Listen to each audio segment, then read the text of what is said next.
ये ज्योग्राफी का हमारा पार्ट 2 है और आज के पार्ट के अंदर हम मून से रिलेटेड सारी इंफॉर्मेशन देखेंगे।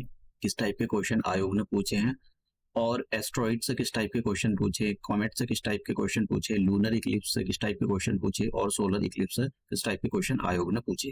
तो हमारा जो आज का लेक्चर होगा इन्हीं चीजों पर बेस होगा। तो सबसे पहला हम अपना मून से स्टार्ट करते हैं, उसके फेसेस देखेंगे कि मून कैसा अपनी पोजीशन बदलता रहता है, किस टाइप से मून अर्थ के चारों तरफ रिवॉल्व करता है और अपनी जो टिल्टेड एक्सिस होती है उस पर भी घूमता रहता है, रोटेट करता है। तो वो सारी चीजें हम डिटेल से देखेंगे क्योंकि यहाँ से आयोग ने काफी क्वेश्चन पूछे। और देखिए, जरूरी नहीं होता है कि आयोग इस बार 2024 के एग्जाम में आयोग यहाँ से क्वेश्चन पूछेगा। हो सकता है पूछे, हो सकता है ना भी पूछे, हो सकता है अगले एग्जाम में पूछे, हो सकता है उससे अगले एग्जाम में पूछ ले। तो इसके बारे में कुछ कह नहीं सकते और यही एक कॉम्पिटिटिव जो एग्जाम होते हैं उनका नेचर होता है। कुछ जो स्टूडेंट्स होते हैं बहुत पढ़ कर जाते हैं लेकिन वहां से नहीं आता है।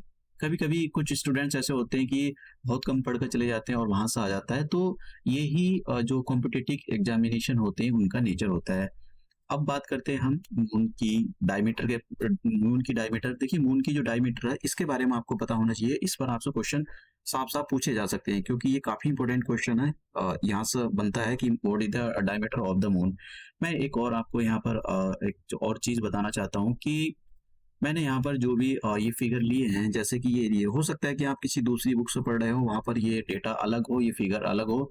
तो आप और एग्जामिनर हो सकता है कि कहीं और से क्वेश्चन फ्रेम कराओ। तो देखिए, आपको अगर अप्रोक्सीमेट पता है तो थोड़ा बहुत आप हटा सकते हो कि अगर सपोज करो कि आयोग ने डायमीटर में यहाँ पर ये दे दिया कि लेट से उन्होंने ये दे दिया अप्रोक्सीमेट, ये डायमीटर हमारे पास दे दी, तो बिल्कुल आप लगा देना कि यही डायमीटर है। अगर इसके पास अगर आपको बिल्कुल एग्जैक्टली फिगर दिया है तो आप यही लगाना, अगर उसके आसपास दिया है तब आसपास वाली फिगर लगाना। ठीक है। देखो, पीसीएस में क्या होता है कि आयोग का पता नहीं होता कि वो कहाँ से क्वेश्चन फ्रेम करें, कि वो जो उन्होंने इंफॉर्मेशन एक्सट्रैक्ट की है वो कहाँ से की है। तो ये बहुत जरूरी हो जाता है कि आप जो पढ़कर जाते हो, जरूरी नहीं कि उसी टाइप का फिगर आपको मिल जाए, उसी टाइप का डेटा मिल जाए। अप्रोक्सीमेट उसके पास देख लो। कभी कभी आयोग क्वेश्चन गलत भी फ्रेम कर देता है क्योंकि उनको जो उनकी क्वेश्चन बैंक होती है वो आउटडेटेड होती है। बहुत पुरानी क्वेश्चन बैंक से जो है वो क्वेश्चन रखते हैं, तो वो उनको नई चीजों के बारे में नहीं पता होता है। इसलिए तुम्हारा डेटा, मेरा डेटा और आयोग का डेटा हो सकता है कि मिसमैच हो जाए, लेकिन ज्यादा मिसमैच नहीं होगा। ऐसा नहीं होगा कि यहाँ पर 3 की जगह 4 हो जाएगा और यहाँ पर बहुत ज्यादा नहीं होने वाला है। ठीक है, बहुत थोड़ा सा ही वेरिएशन होगा। तो मून की डायमीटर के बारे में हम बात करें तो ये 3475 किलोमीटर है और मून का हमको केवल एक ही फेस दिखाई देता है। देखिए, मून का हमको हमेशा एक ही फेस दिखाई देता है। मून का केवल हम 54% और किसी किसी बुक में ये 56% लिखा हुआ है, तो इतना ही फेस हम देख पाते हैं मून का हमेशा।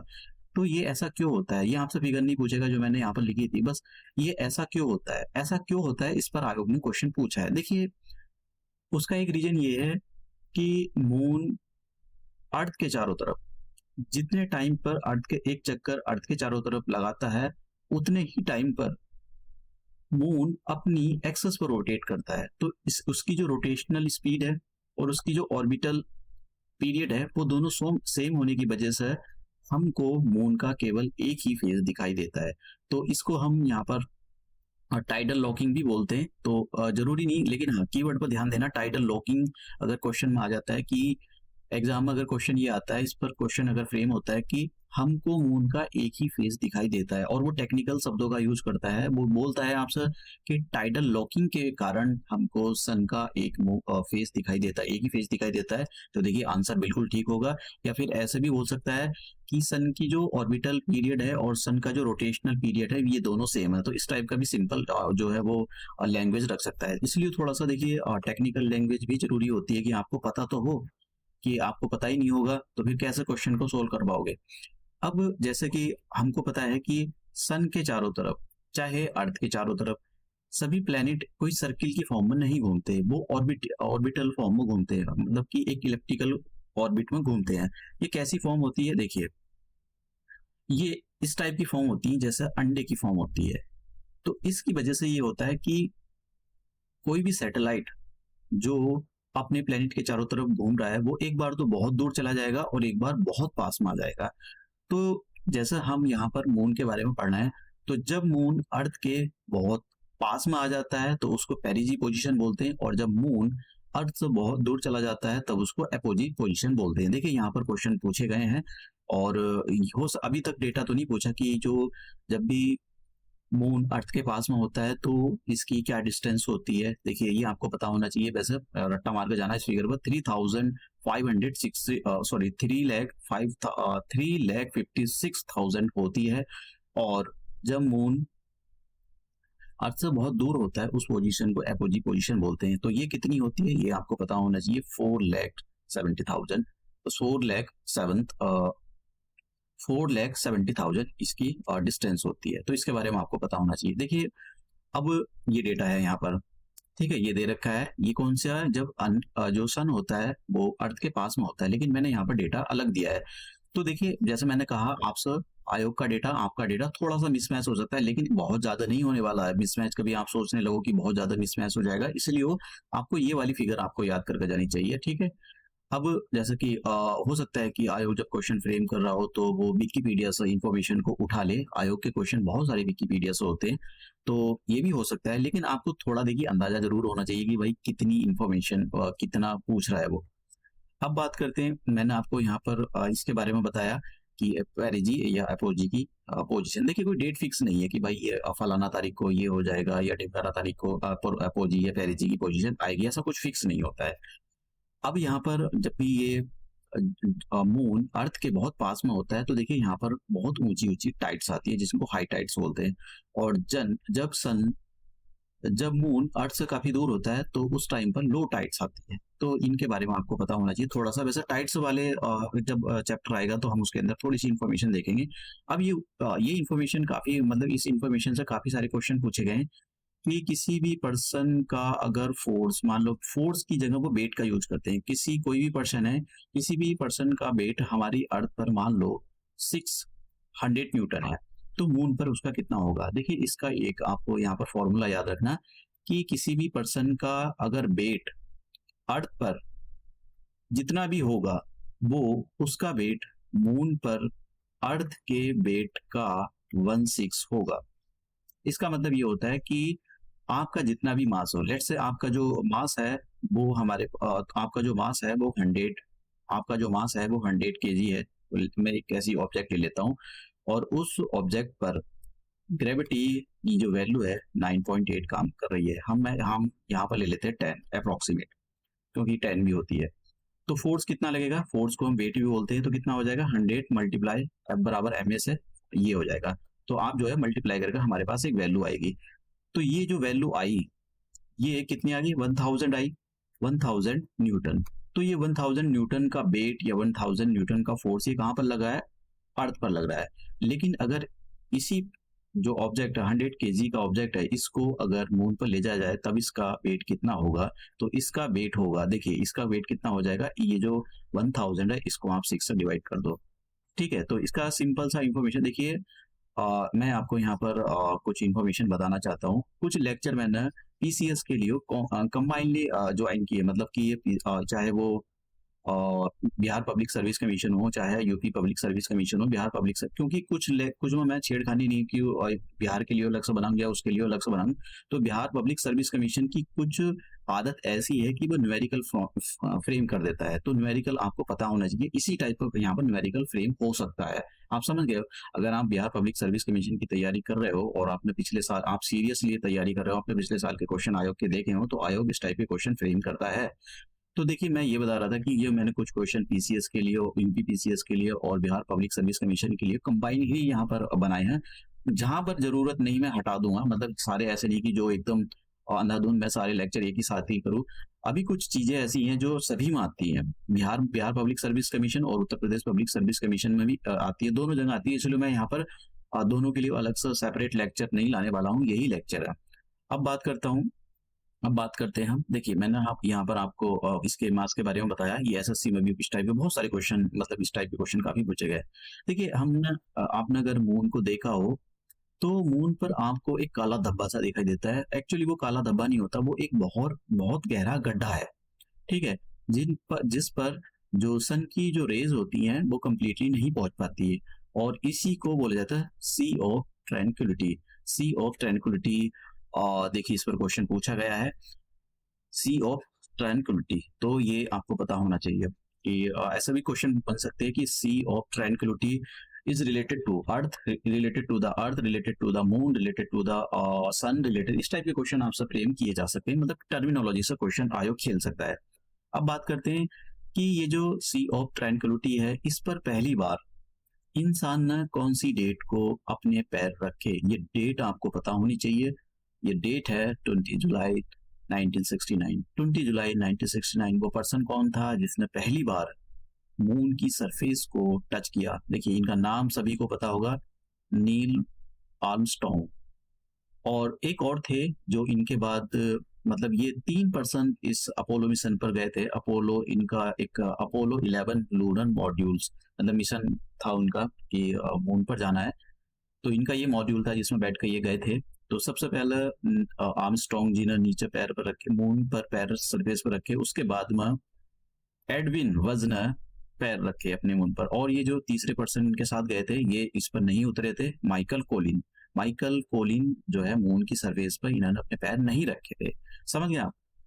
तो देखिए पता नहीं क्वेश्चन किस टाइप से आयोग फ्रेम करे, लेकिन इस बार क्वेश्चन आ सकते हैं। क्यों? क्योंकि चंद्रयान मिशन भेजा गया, तो मून जो है काफी चर्चा में रहा है, तो आपको पता होना चाहिए। इंडिया ने चंद्रयान 1 कब भेजा था, ये डेट आपको पता होना चाहिए। 2008 में भेजा था। और चंद्रयान 1 ने ये पता लगाया था कि मून पर वाटर है। ठीक है, तो आपसे क्वेश्चन इस टाइप के ये याद रखने हैं आपको। वैसे ज्यादा तो बहुत ज्यादा पुरानी इन्फॉर्मेशन होगी, लेकिन पता नहीं किस टाइप के क्वेश्चन फ्रेम करे, थोड़ा तो इन्फॉर्मेशन आपको पता होना चाहिए। फिर चंद्रयान 2 भेजा। तो चंद्रयान 2 जब भेजा गया था, तो ये मतलब आप मैं मुझे नहीं पता कि मतलब ये फेल हुआ या सक्सेस हुआ, लेकिन इसकी जो लैंडिंग थी बहुत ही खराब लैंडिंग थी, जिसकी वजह से ये जो मतलब सॉफ्टवेयर ने काम करना बंद कर दिया। कम्युनिकेशन का एक बहुत बड़ा रोल होता है, तो जिसकी वजह से लैंडिंग सॉफ्ट नहीं हो पाई और ये जो लैंडर था वो क्रैश हो गया। अब तीसरा बहुत इंपॉर्टेंट है यहाँ से। तीसरा देखिए, तीसरे में आपको क्या याद रखना है? पहला तो आपको ये याद रखना है कि चंद्रयान मिशन कब लॉन्च किया गया था, इसकी लॉन्चिंग डेट आपको याद रखनी है। देखिए मैं जैसे कह रहा हूँ कि बिहार पब्लिक सर्विस कमीशन या जितने भी पीसीएस होते हैं, उसके अंदर एग्जैक्टली डेट, फैक्चुअल चीजें पूछने का मतलब वो पूछते हैं। तो और वो जो होते हैं जो आईएएस की तैयारी कर रहे होते हैं, यूपीएससी की, उनको वो फैक्चुअल डेट याद नहीं होती है, पीसीएस वालों को होती है। तो क्यों? क्योंकि उनकी हैबिट हो गई होती है। तो इसलिए आपको इसके बारे में पता होनी चाहिए, इस एग्जैक्टली डेट के बारे में। तो ये एक डेट होगी। दूसरी तो डेट इससे भी ज्यादा इंपॉर्टेंट है। क्यों? क्योंकि 23 अगस्त 2023 इसको 23 अगस्त 2023 को, आप समझ रहे हो, 23 और 23, ये डेट बहुत इंपॉर्टेंट है। इसी डेट को इंडिया का जो चंद्रयान 3 था, इसने लैंडिंग की थी। यहाँ टाइम पीरियड ना, टाइम नहीं पूछेगा कि कौन से टाइम को, बस आपको डेट पता होनी चाहिए कि चंद्रयान 3 ने कब लूनर पर लैंड हुआ। ये आपसे क्वेश्चन फ्रेम हो सकता है, लॉन्चिंग डेट। और देखिए बहुत इंपॉर्टेंट डेट है ये। और जिस पॉइंट पर देखिए ये मून है, तो मून का ये नदर्न पॉइंट है और यहाँ पर सदर्न पॉइंट, तो क्योंकि सदर्न पॉइंट पर अभी तक कोई गया नहीं है, तो इंडिया ने इंडिया एक पहला देश बना जिसने सदर्न पॉइंट पर अपनी लैंडिंग कराई। देखिए रशिया का एक लूना मिशन जा रहा था, तो वो सदर्न पॉइंट पर लैंड होने वाला था, लेकिन क्रैश हो गया। आपसे इस टाइप का भी क्वेश्चन पूछा जा सकता है कि अभी कौन सी कंट्री का जो मिशन था मून पर जाने के लिए, वो जो है वो क्रैश हुआ है। ठीक है, सदर्न पोल पर उसको उतरना था, लेकिन वो उसकी जो लैंडिंग है जो इंडिया के साथ हुआ था 2019 में, वही रशिया के साथ हुआ। तो अब देखिए इसी चीज को देखते हुए, मतलब जो हम अभी इसके बारे में बात कर रहे थे कि जहां पर इंडिया का चंद्रयान 3 लैंड हुआ था, तो प्राइम मिनिस्टर नरेंद्र मोदी जी ने ये बोला कि भाई जिस भी पॉइंट पर ये लैंड हुआ है उसको स्टेशन, यहाँ पर आपको होता है स्टेशन शक्ति, ठीक है, शिव शक्ति, शिव शक्ति के नाम से हम इसको बुलाएंगे। देखो यहाँ पर शायद पता नहीं कहीं लिखा हुआ था। हाँ देखो, स्टेशन शिव शक्ति, तो ये आपको बताना चाहिए स्टेशन शिव शक्ति। तो प्राइम मिनिस्टर नरेंद्र मोदी जी ने बोला कि जिस पॉइंट पर ये जो मून है, मून के सदर्न पॉइंट पर ये लैंड हुआ है, कौन सी डेट को है, 23 अगस्त को। तो जिस पॉइंट पर ये लैंड हुआ है उसी को ये शिव शक्ति, इसका नाम याद रखना, ये करंट अफेयर के क्वेश्चन है एक्चुअली। तो इसी डेट को हम नेशनल स्पेस डे सेलिब्रेट करेंगे हर साल। तो इस बार का जो 23 अगस्त था, उसको जो नेशनल स्पेस डे सेलिब्रेट किया जाए, उसकी थीम अच्छे से याद करके जाना। अब यहाँ पर ये चंद्रयान के बारे में हुआ। अब जरा इक्लिप्स के बारे में देख लेते हैं। देखिए, इक्लिप्स दो टाइप के होते हैं, एक होता है लूनर इक्लिप्स, एक होता है सोलर इक्लिप्स। तो लूनर इक्लिप्स या सोलर इक्लिप्स होता क्या है? देखिए, इक्लिप्स का मतलब होता है क्या है? ग्रहण लग जाना। ग्रहण लगने का मतलब किसी भी चीज का डिसअपियर हो जाना। कोई पर्सन भी हो सकता है, मान लो कोई गांव में आपको या शहर में गुंडागर्दी कर रहा है और वो उसको पुलिस एनकाउंटर में मार दे, तो उसको क्या लग गया? ग्रहण लग गया, क्योंकि आप उसको नहीं देख पाओगे। तो किसी भी चीज का डिसअपियर हो जाना। ऐसे ही कभी कभी मून पर ग्रहण लगता है, मून को नहीं देख पाते, और कभी कभी हम सन को नहीं देख पाते। जब मून को नहीं देख पाते तो बोलते हैं हम लूनर इक्लिप्स, और जब हम सन को नहीं देख पाते तो बोलते हैं सोलर इक्लिप्स। तो सबसे पहले हम लूनर इक्लिप्स के बारे में बात करेंगे। लूनर इक्लिप्स है क्या है? देखिए, लूनर इक्लिप्स के बारे में बात करते हैं। लूनर इक्लिप्स का मतलब ये होता है कि जब सन, देखिए इस पर क्वेश्चन पूछे गए हैं, ध्यान से समझने की जरूरत। जब भी सन और मून के बीच में अर्थ आ जाती हो, उस टाइम पर लूनर इक्लिप्स होता है। सिंपल सा क्वेश्चन पूछा गया था कि लूनर इक्लिप्स कब होता है। तो लूनर इक्लिप्स जब होता है जब सन और मून के बीच में अर्थ आ जाती है, तो उस टाइम पर लूनर इक्लिप्स होता है। अभी मैं आपको थोड़ी सी चीजों के बारे में बताऊंगा। लूनर इक्लिप्स जो होते हैं ये अलग अलग टाइप के होते हैं। टोटल इक्लिप्स हो गया, पार्शियल इक्लिप्स हो गया, और वैसे ही आपको ये करने की जरूरत नहीं, ऐसा नहीं कि आप यूपीएससी की तैयारी कर रहे हो तो बहुत डिटेल में जाने की जरूरत है। इन सारी चीजों के बारे में आपको इन्फॉर्मेशन पता होनी चाहिए जो मैंने आपको बताया। तो अब देखिए, यहाँ पर जरा समझ लें कि होता क्या है। अभी चलो मैं आपको थोड़ी सी इन्फॉर्मेशन जो है, पता नहीं आपको ये कितना समझ में आएगा नहीं, लेकिन इसको समझने की कोशिश करना। ये काफी इंपॉर्टेंट इंफॉर्मेशन है कि जो इक्लिप्स होता है ये एक्चुअली कैसे काम करता है। तो इससे पहले आपको कुछ चीजों को समझने की जरूरत है कि यहाँ पर फुल मून और न्यू मून के बारे में जानना जरूरी है। देखिए, होता क्या है, पहला ये जितना भी हमको फुल मून हो गया, न्यू मून हो गया, ये एक्चुअली मैं आपको इसलिए समझाना चाहता हूँ क्योंकि जरूरी नहीं कि एग्जाम में आए, लेकिन आ भी सकता है। इन इन्हीं की वजह से फुल मून, देखिए यहाँ पर क्या है, फुल मून, ये क्या है, न्यू मून। तो जब भी फुल मून होगा या न्यू मून होगा, तो इनकी वजह से सोलर इक्लिप्स और लूनर इक्लिप्स होते हैं। अब देखते हैं कैसे।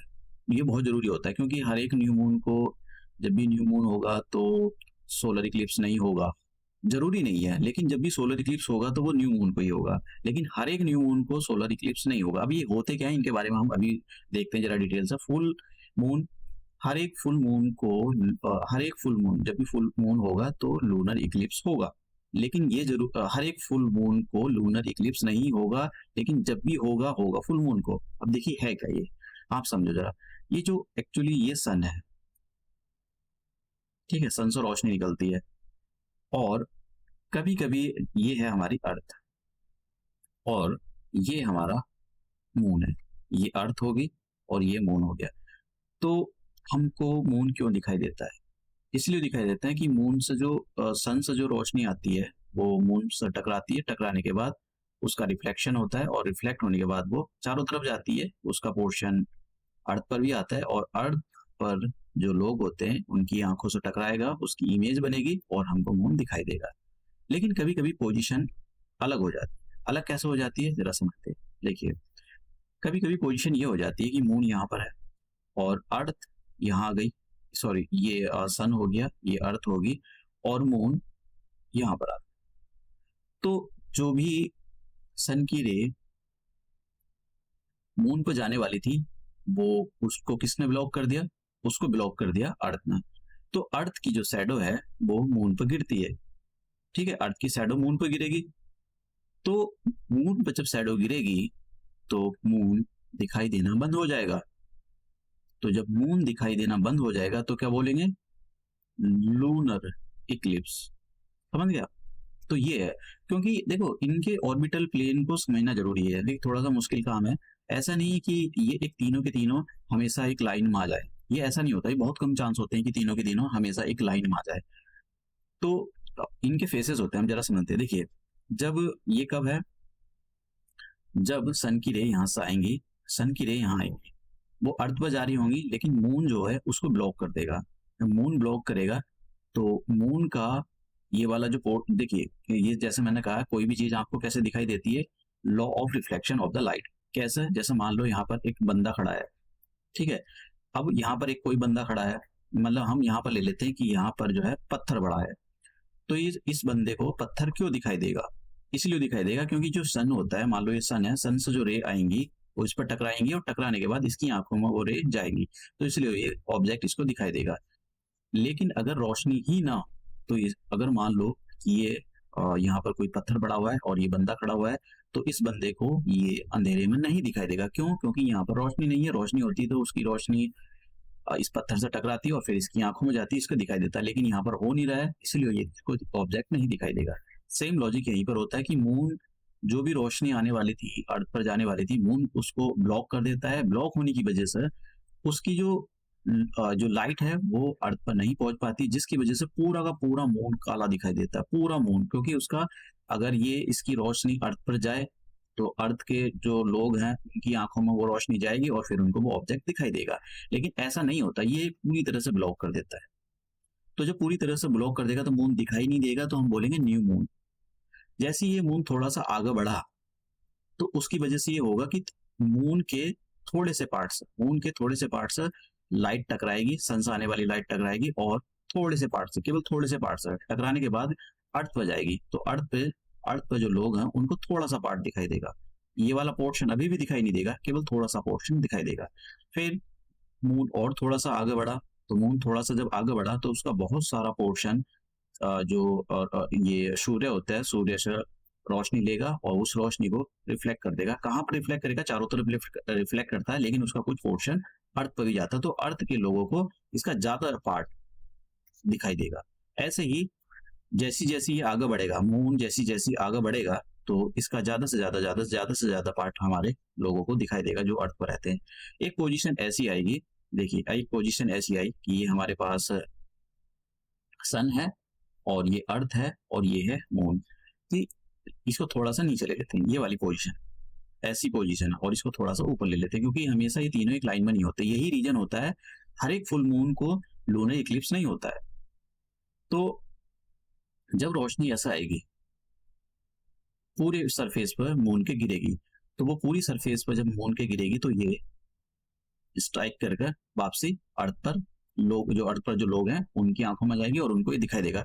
तो अर्थ का पूरा फेस दिखाई, सॉरी मून का पूरा फेस, ये जो मून है ना पूरा फेस दिखाई देता है, ये वाला फेस नहीं दिखाई देगा, ये वाला पूरा फेस दिखाई देगा, तो बोलते हैं इसको फुल मून।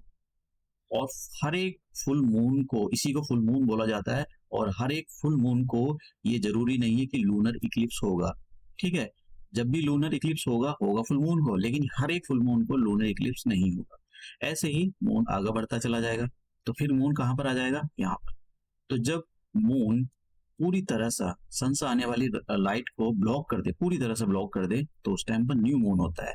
लेकिन ये पोजीशन अब जरा समझे, यहाँ पर देखिए ये सन है, फिर से समझे न्यू मून, तो होएगा क्या? न्यू मून, देखिए ये मून है और अर्थ यहाँ पर होगी थोड़ी सी, तो मून पूरी तरह से सारी की सारी जो रोशनी ब्लॉक कर देगा। इसको थोड़ा सा ऊपर बना लेते हैं, तो ये वाला पोर्शन पूरा, क्योंकि ऑब्जेक्ट जब ही दिखाई देते हैं जब उसकी रिफ्लेक्शन टकराने के बाद आपकी आंखों पर दिखाई दे, लेकिन वो होता नहीं है यहाँ पर, तो इसकी वजह से ये वाला पूरा पोर्शन डार्क होता है और हमारे लोगों को जो अर्थ पर रहते हैं वो मून दिखाई ही नहीं देता है। ऐसा नहीं कि मून खत्म हो गया चला गया, वो जो लॉ ऑफ रिफ्लेक्शन होता है लाइट की उसकी वजह से नहीं दिखाई देता है। अब और पोजीशन क्या है? अगर मान लो एक पोजीशन ऐसी आ जाए, ये सन है हमारे पास और ये मून है और ये है अर्थ, ये तीनों एक ही लाइन में आ गए। अब होगा क्या कि ये हर बार नहीं होता है, मैं जैसे मैंने कह रहा हूँ कि हर बार नहीं होता है कि मून की जो शैडो है वो, मैं भी आपको एक एनिमेशन दिखाऊंगा उसको देखने की, तो वो अर्थ पर गिरती है। तो इस होगा क्या, इस वाले रीजन में जो लोग रहते होंगे उसको मून, इसको जो है सन नहीं दिखाई देगा। जब सन नहीं दिखाई देगा तो सन हो जाएगा ब्लॉक, जब सन ब्लॉक हो जाएगा तो क्या बोलेंगे? लूनर इक्लिप्स हो गया। तो हर एक न्यू, देखिए हर एक न्यू मून को लूनर इक्लिप्स नहीं होता है, लेकिन लूनर इक्लिप्स जब भी होगा होगा न्यू मून को। तो ये बहुत जरूरी है कि आप इन सारी कॉन्सेप्ट को समझे। ठीक है, तो अब देखिए मैं यहाँ पर आपको एक एनिमेशन दिखा रहा हूँ। ये जो है, ये आप जो देख रहे हो यहाँ पर, ये है मून और ये है अर्थ, और अर्थ की शैडो इधर जा रही है, ठीक है, और मून की शैडो ये जा रही है। देखिए मून की शैडो ये जा रही है। अब यहाँ पर इसको ध्यान से समझने की जरूरत है। ये जो शैडो है आप देख रहे हो, ये मून पर नहीं, ये अर्थ पर नहीं गिर रही, ये वाली जो शैडो जहां हमारा पेन चल रहा है, तो ये शैडो अर्थ पर नहीं जा रही है। तो इसकी वजह से क्या होगा, लूनर इक्लिप्स, अगर सन इधर है, देखिए सन यहाँ पर है, हम यहाँ सन मार रहे हैं, सन ले रहे हैं, तो सन की पूरी लाइट यहाँ पर हो रही है और इसकी शैडो इधर जा रही है, इधर अर्थ पर नहीं गिर रही। अगर ये शैडो देखिए अर्थ पर नहीं गिर रही तो हम क्या बोलेंगे, लूनर इक्लिप्स, जो सोलर इक्लिप्स वो नहीं हो रहा है। अब देखिए मैं इसको थोड़ा आगे बढ़ाऊंगा, तो सन की जो ये जो जो मून है, मून की शैडो अर्थ पर गिरेगी, तो बोलेंगे हम कि हमारे पास क्या हो जाएगा, सोलर इक्लिप्स हो जाएगा। देखिए आप देखते जाए जरा इसकी शैडो, इसको देखें एनिमेशन को, कैसे इसकी जो शैडो है वो अर्थ पर आ रही है धीरे धीरे, और सोलर इक्लिप्स स्टार्ट। देखिए सोलर इक्लिप्स स्टार्ट हो गया, क्योंकि इस टाइम पर जो है, अब देखिए यहाँ पर मैं आपको ये वाला पोर्शन आप फिर से देखें।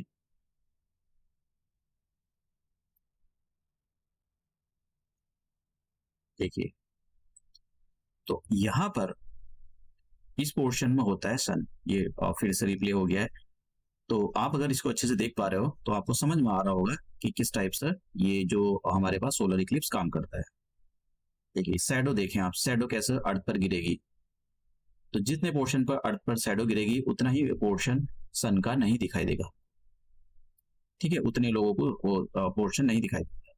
और यहाँ पर आप थोड़ी सी पोजीशन और देख सकते हो इस एनिमेशन में। देखिए कि कैसे हमको सन का एक ही फेस दिखाई देता है, ये हमारी अर्थ है और सन उसके चारों तरफ घूम रहा है, और उसका एक ही फेस हमेशा आपको दिखाई देगा।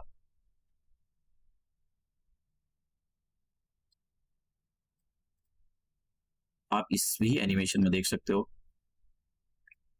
देखिए एक ही फेस हमेशा दिखाई देता है इंटरलॉकिंग के कारण, टाइडल इंटरलॉकिंग के कारण, क्योंकि रोटेशनल और एवोल्यूशनल स्पीड जो होती है वो उनकी सेम होती है, दोनों का टाइम पीरियड सेम होता है, जिसकी वजह से अर्थ पर जो लोग होते हैं उनको एक ही चीज दिखाई देती है।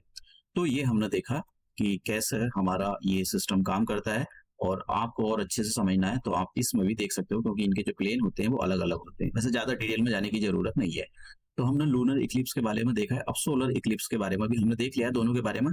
तो हम देख लेते हैं सोलर इक्लिप्स कब होता है। तो सोलर इक्लिप्स कब होता है, जब, देखिए सोलर इक्लिप्स कब होगा, जब सन और अर्थ के बीच में मून आ जाता है, उस टाइम पर सोलर इक्लिप्स हो जाता है। देखिए आता तो है हर ये मतलब टाइम पीरियड के बाद आता रहता है, लेकिन शैडो जो होती है, जैसे मैंने आपको देखी, वो शैडो पूरी तरह से अर्थ पर नहीं आ पाती, जिसकी वजह से सोलर इक्लिप्स नहीं हो पाता। जब शैडो अर्थ पर आएगी तो सोलर इक्लिप्स होगा। चलते आगे। तो ये मैंने आपको बताया सोलर इक्लिप्स ये होता है कि कभी टोटल सोलर इक्लिप्स हो गया, एनुलर सोलर इक्लिप्स हो गया, पार्शियल सोलर इक्लिप्स हो गया। तो जब मून सन को पूरी तरह से ढक ले तब बोलते हैं टोटल सोलर इक्लिप्स। ये वैसे बहुत ही कम चांस है कि ये आएगा आपके पेपर में, बस आपको पता होना चाहिए कि कैसे कैसे ये काम करता है सिस्टम। अब बात करते हैं एस्टेरॉइड बेल्ट के बारे में कि एस्टेरॉइड बेल्ट होती क्या है। तो देखिए मैं आपको यहाँ पर एक जो है एनिमेशन तो नहीं, खैर मैं आपको यहाँ पर एक डायग्राम दिखाना चाहता हूँ। उस डायग्राम के थ्रू आप समझने की कोशिश करना कि कैसे हमारा, एक सेकेंड, एस्टेरॉइड बेल्ट, सॉरी, हाँ देखिए ठीक है। तो ये जो आप देख रहे हो ये है मार्स, और ये वाला जो देख रहे हो ये हमारा जुपिटर है, और उसके बीच में ये पत्थर दिखाई दे रहा है, ये पत्थर पत्थर के टुकड़े, यही हमारे पास एस्टेरॉइड मेन बेल्ट है। और दूसरी जगह से भी एस्टेरॉइड आते हैं, तो इन्हीं को एस्टेरॉइड बेल्ट बोलते हैं। तो आपको ये पता होना चाहिए कि एस्टेरॉइड बेल्ट दो कौन से प्लैनेट्स के बीच में मिलती है। ठीक है, आपसे इस टाइप के क्वेश्चन पूछे जा सकते हैं एग्जाम में। अब हम बात करते हैं कि ये जो एस्टेरॉइड बेल्ट होते हैं, क्योंकि कभी इनको मेट्योर्स बोला जाता है, मेट्योराइट्स बोला जाता है, मेट्योरॉइड बोला जाता है, तो ये होते क्या है देखिए समझते हैं। ये मैं यहाँ पर ये सारी जो है जितनी भी पीपीटी है सारी डिस्क्रिप्शन बॉक्स में ऐड करा दूंगा। अब इसको जरा समझते हैं कि ये एक्चुअली काम कैसे करता है। जैसे मैंने कहा कि ये हमारे पास मार्स हो गया और ये जुपिटर हो गया, तो इसके बीच में एस्ट्रॉइड बेल्ट मिलती है। तो एस्ट्रॉइड बेल्ट में जो ये पत्थर होते हैं मेनली, तो ये पत्थर एक दूसरे से टकराते रहते हैं। कभी कभी क्या होता है कि अपना ये वैसे तो ऐसे घूम रहे होते हैं सन के चारों तरफ, लेकिन इन दोनों में इनमें सभी में कोलिजन होता रहता है, तो ये अपना ऑर्बिट छोड़कर अर्थ की ओर आ जाते हैं। जैसे यहाँ पर है अर्थ, तो ये अर्थ पर गिरना शुरू करेंगे, लेकिन अर्थ के चारों तरफ मून घूम रहा है तो मून को भी गिरते हैं, अर्थ पर भी घूमते हैं। तो कोई भी एस्ट्रॉइड अगर सीधा जा रहा है, मतलब अपने ऑर्बिट में घूम रहा है और उसने अपना ऑर्बिट छोड़ दिया, ठीक है, अपना ऑर्बिट छोड़कर वो अर्थ की ओर आना शुरू कर देता है, तो उसी को बोलते हैं मेटेओरॉइड। समझ गए आप?